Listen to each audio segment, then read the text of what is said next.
Hey guys, so I don't know if I didn't have my mic put in all the way when I was recording this. I didn't even check, and when I went in to edit, the sound was just terrible. So I really like the footage, and I wanted to do kind of like the first impressions of this little challenge that Makeup and SFC or Natasha, you guys already know we do collabs all the time. So I'm really sorry if like the voiceover doesn't work for you guys. I totally get it. But I will be doing a voiceover over me talking and explaining. As always, all the details will be in the description box. Every product.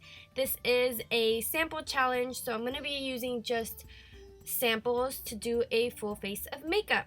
So I hope you guys enjoy, and until next time, bye guys. So to prime my face, I'm using the Benefit Porefessional primer, and if you used to watch my channel when I first started making videos, I used to use this primer all the time, and I've just over time found better ones that I like, but this one I think does the job, and I think for a sample size you get a pretty decent amount of usage out of it. And I'm just basically blending that and patting it down.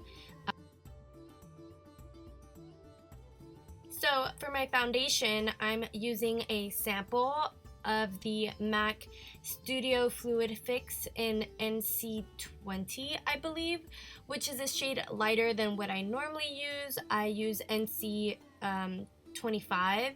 So I've had this sample for a while, so I don't think it was very good. It was kind of thick, and as you can tell, like there was like this patch.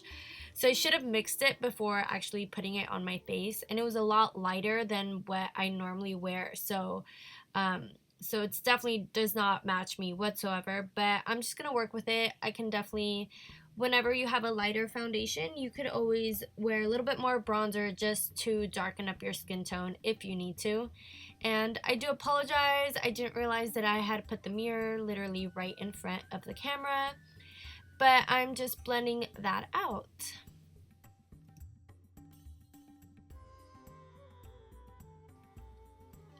So I didn't have any sample concealers, so I'm actually going in with the foundation, and I'm just going to cover up my dark circles. I know I could have done it while I was putting on my foundation, but I'm so used to routine that I just decided to do it afterwards.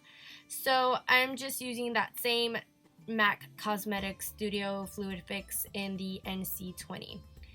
I do look hella pasty, but I feel like you always look that way when you don't have bronzer or anything else on your face. And to set the under eye, I'm using the Mercier Transluscent Setting Powder. I actually got a really cute sample size in the, it was like a 500 point perk at Sephora, and it's like really mini. So if you've gotten like the smaller size that you get during checkouts, like this is a lot smaller than that. And then I'm just using this Morphe brush to set the rest of my face with that translucent. So this is what the size is. It's really small. Like I said, it's like very travel size. I actually took it with me when I went to BeautyCon, just because I hate taking the full size products, especially when they're loose powder like that, because if they fall out, it's really just a small amount, and it's not like the huge tub of loose powder. So for my bronzer and contour, I'm using this Too Faced Chocolate Solei sample of the 3 bronzers, and it came with Milk Chocolate Solei, Chocolate, and Dark Chocolate. And I got this when I ordered the Too Faced Matte and Poreless Pressed Powder, and you got to choose like whatever sample, and I've actually never used these before. I don't have a full size, so I actually really like them. I think they smell just like chocolate, just like everybody says, and I get, you know, a couple more uses out of the paper sample, which I think is pretty cool.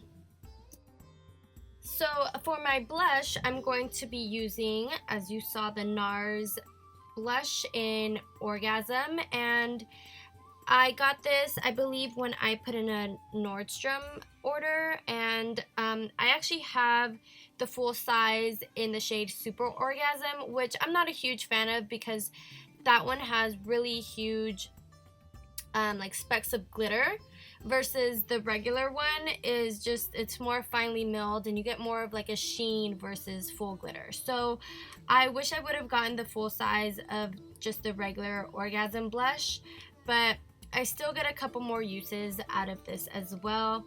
I think just like the Chocolate Solei, you get probably like 3 uses out of them unless you go really heavy handed, but with this blush, because it is pigmented, you really don't need a lot, especially if you're gonna go for more of a natural, like just rosy cheek kind of look.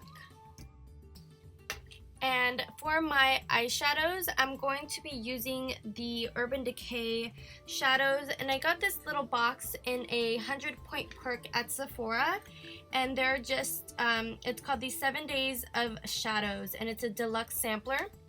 But to prime my eyes, I'm also going to be using the Urban Decay Anti-Aging Primer that also came in the little box, which I actually didn't have an eyeshadow primer, so I'm really glad that this came in the box with it. And I'm not really sure what I can do with these yet, because there weren't a lot of matte shadows in the set. There were mainly sheen shadows, and so I actually came up with this kind of greenish look. What's cool about these little shadows is you probably can do like 2 or 3 looks on them. So like I mentioned before, I'm going to be using the Urban Decay Anti-Aging Primer, and this little primer really just has one use out of it for both eyes, which I'm not mad at. I've never tried the Urban Decay primers before. I've heard they're good, but I just have so many that I'd rather just wait until I completely run out. So to set the primer, I'm going to be using the only matte shade that's actually closest to my skin color, which I think it's pretty good that they included this shade in the set. This is called Foxy, and it's basically the same color as my skin tone, so it works perfectly to set that primer, which I do feel that it does need to be set just because it kind of gets tacky. So I'm glad that they put this Foxy shadow into the little kit. So I decided that I was going to do a kind of green smoky eye, mainly because I had the option between plum and green shades. So since I never really do green looks, I decided to go ahead and do this look. I did start off with the shade Mildew, and you'll see in a little bit I was not completely happy with the color payoff. Like I said, I'm not sure if it's because there really isn't a lot of pigment into the little pans, but I really didn't get a lot of color payoff. So I just was not happy on how that was turning out. And then there was a huge fly while I was filming, and I could see it, and it was just like one of those flies where it's really, really loud, and it just wanted to be around me. I don't know why, but yeah. So then I decided to go in with the color Zodiac Moondust instead, because it is a little bit darker shade. It kind of has specks of green in it, kind of like how do I describe the color? It's like chromatic, I guess. I'm not sure, but I had better luck using that color. But I decided to use the color Desperation as kind of my transition color. I just thought it would be better. It's not a complete matte, it's more of a satin finish, but again, I was having a little bit of a hard time with these colors. I wasn't getting the color payoff that I wanted to, and it's not to say that the full pans are better. I actually only have one Urban Decay palette, and it's the electric palette, and because those are neon shades, I feel like the formula is going to be a little bit different anyways. So I wanted to do more of a softer look, but with these colors it was a little bit darker than I had intended, but it's not that bad. And like I said, I wasn't too happy with the color payoff, so I'm not too happy with how this look turned out, but you'll see in the end it all kind of just works out. So I'm going back in with the color Mildew, and this time with a flat shader brush. So I did feel like I got better pigmentation using a different brush rather than a fluffy blending brush. So I do really like this color. Like I said, I went for kind of a dark smoky eye, and the blending on this eyeshadow is just really not okay. And as you can tell, I keep looking for that damn fly. I thought it had disappeared, and then before I knew it, it was back into my little filming area. But I really do like this color. I wish it wasn't called Mildew, just because I think of mildew and I associate with kind of like a dirty look or something dirty. I don't know. But that yellow brush is actually from Sephora. I use it all the time, and it's from I got it from the sale bin. I think it cost me like $3, and I've had it forever. It's actually one of my favorite brushes to use. And then that other brush is a no-name brush that after many years of having it, it's actually finally starting to just die on me. So I'm just trying to really blend out that color Zodiac, because it was really harsh and I didn't have any other colors, so I couldn't really blend it out with anything else. But yeah. So of course, since I've really been into highlighting lately and I didn't have a sample of any highlighters, I actually used one of the eyeshadows. It's called Cosmic, and it's more of like a white glittery shade, but I made it work because I really wanted a highlighter, and this was the only shade I thought could work with what I had. So I thought this look needed like an eyeliner or something, I don't know. And so I have this YSL eyeliner that I got also from a Sephora 500 point perk like a really long time ago, and I do really like it. I think my camera had died or something, I'm not too sure. But anyways, I used that eyeliner just to give myself a little bit of a wing. I used an angle brush and it worked pretty well. So yeah, that's what I did to get my wing look. And for my eyebrows, I actually got this sample of the Anastasia Beverly Hills brow powder.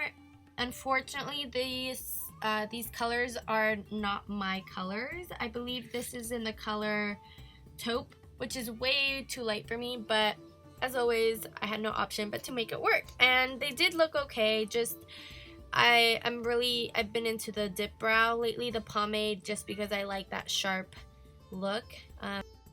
So one of my favorite things to get when I do shop at Nordstrom.com is they always have MAC mascara samples, and I have probably like 5 of these. I really like them. I like the size and the fact that I can just throw them in my purse, and that's it. I don't have to carry a full size with me. So I'm going to be using the MAC Cosmetic, I believe this is the Best Lash Mascara, and I'm just going to do a light coat on the top and bottom lashes.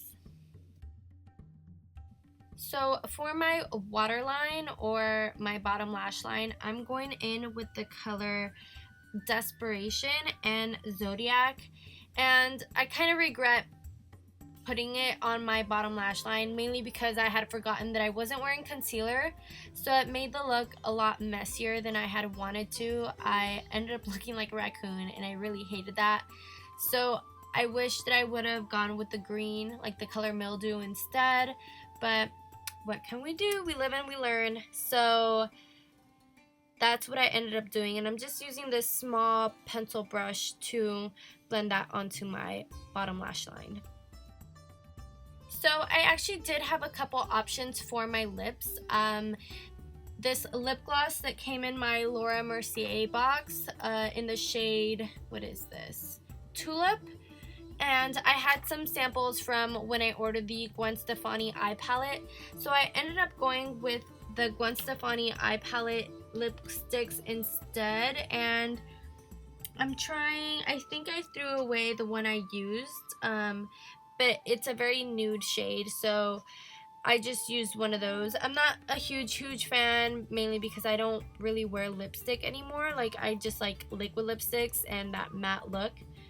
And I'm just using this No Name lip brush to add that to my lips. So that completes my sample challenge. As always, I'll link Natasha's video down below. I really hope you guys like this video, and I encourage you to use your samples. And until next time, thanks for watching. Bye guys.